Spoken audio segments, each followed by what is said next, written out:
You walked into the kitchen this morning and forgot what you came for. You laughed it off. But quietly, you started to wonder if it was beginning. It isn't memory loss. The Japanese have a name for what is actually thinning. What you fully attend to, your mind keeps.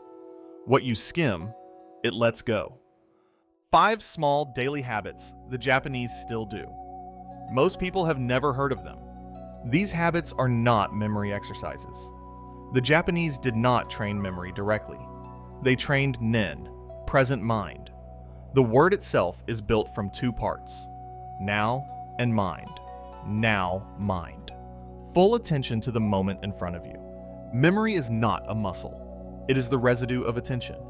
It is what nen leaves behind.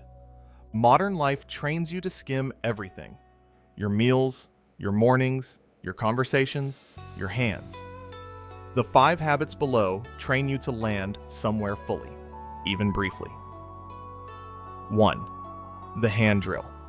A disproportionate share of your motor cortex is wired to the fingers and thumbs. This is not a metaphor. The hand owns more brain than most people realize.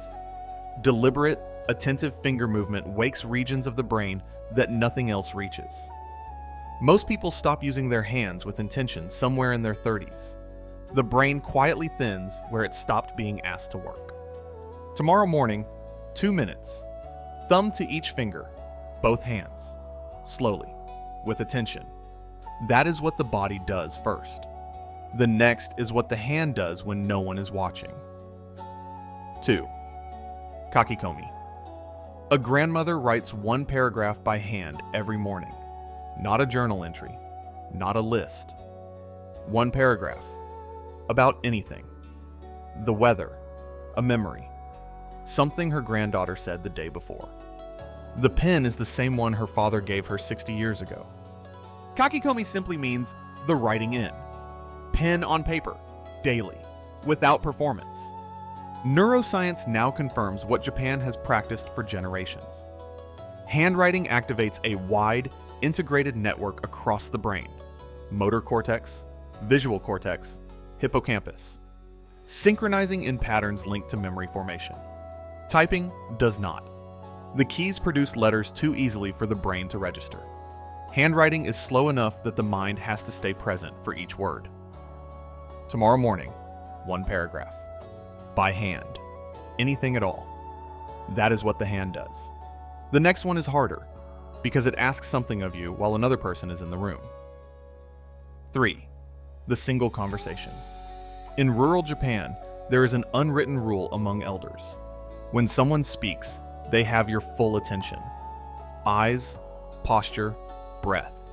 Not the phone. Not the next sentence forming in your head. The whole of you in the room with them. Splitting attention is treated as a small dishonor to whoever is in front of you. This is not just etiquette. It is memory protection. A conversation you only half attended to is a conversation your mind did not properly record. You think you will remember it. You will not. Multitasked moments dissolve almost instantly. There is nothing to recall, because nothing was fully there to encode. Today, 1 conversation.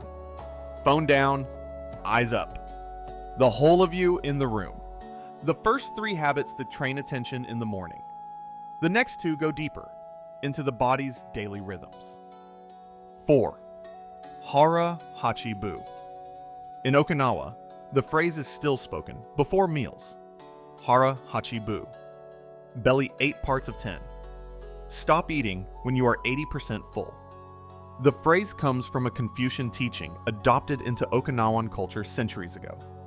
Okinawans who follow it eat about 40% fewer calories than Americans.